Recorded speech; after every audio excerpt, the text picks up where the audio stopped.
membacakan ayat hidayah. Jadi seolah-olah menyalahkan. Ya. Maka ini penting dipahami. Apa itu hidayah? Jadi hidayah itu adalah petunjuk untuk melakukan kebaikan. Sehingga dengan kebaikan yang dilakukan akan mendapatkan balasan berupa surganya Allah Subhanahu wa taala. Itu kurang lebih terjemahan dari pengertian hidayah dalam tafsir Al-Maraghi. Kalau kita ingat-ingat, sebetulnya sering sekali kita memohon hidayah. Minimalnya bisa kita hitung. Sholat kita 5 waktu, ya 17 rakaat, ya betul kan?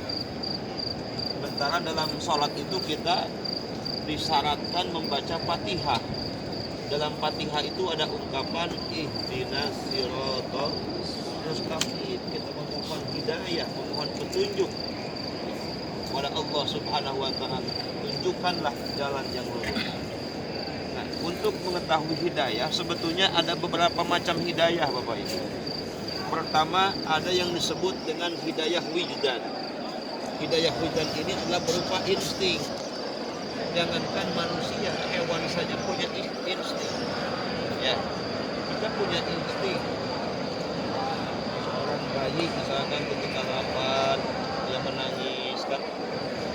Insting, hewan juga memberikan insting, itu sudah hidayah, sudah petunjuk dari Allah Subhanahu wa taala.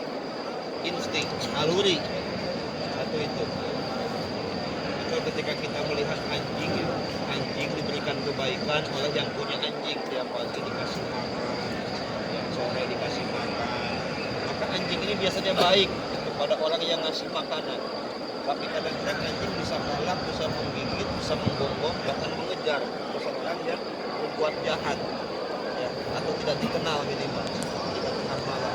Tapi si anjing ini rumah yang baik sama dia dijaga, bosnya tidur, ya, tapi dia jaga. Dan orang yang kelihatannya mau mengancam keselamatan yang punya anjing tersebut digonggong. Ini luar biasa. Si anjing ini tahu balas budi karena dia punya naluri, punya insting. Nah, makanya satu, ini hidayah insting perlu dipahami. Yang kedua, ada hidayah panca indera.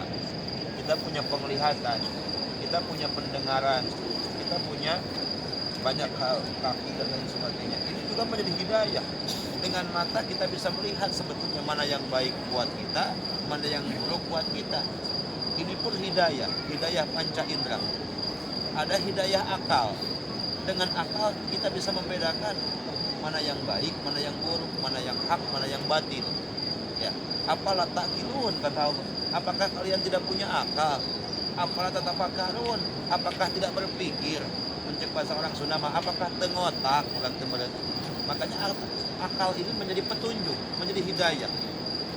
Lebih dari itu, selain hidayah panca indera, selain hidayah insting atau naluri, juga hidayah apa tadi yang ketiga? Akal. Masih ada juga hidayah apa?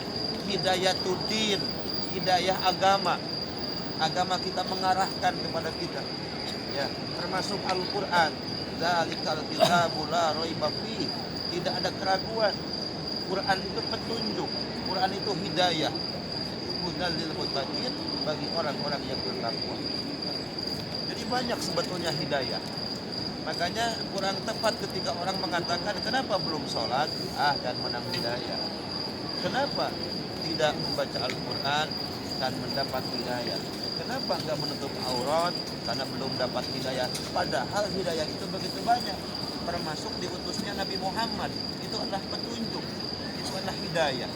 Tinggal sejauh mana kita mau menerima hidayah tersebut, ya, atau mau melaksanakan petunjuk-petunjuk tersebut. Makanya kita akan bahas, Bapak Ibu sekalian, syarat-syarat untuk mendapatkan hidayah. Ya, jadi ada beberapa poin, ada beberapa hal yang menjadi syarat agar kita mendapatkan hidayah, mendapatkan petunjuk. Yang pertama, syaratnya adalah asidku, adalah jujur terhadap diri pribadi. Ya, jujur terhadap diri pribadi. Apakah kita ini masih banyak melakukan kesalahan, ya. Jadi jujur terhadap bahwa kita masih sedikit amal,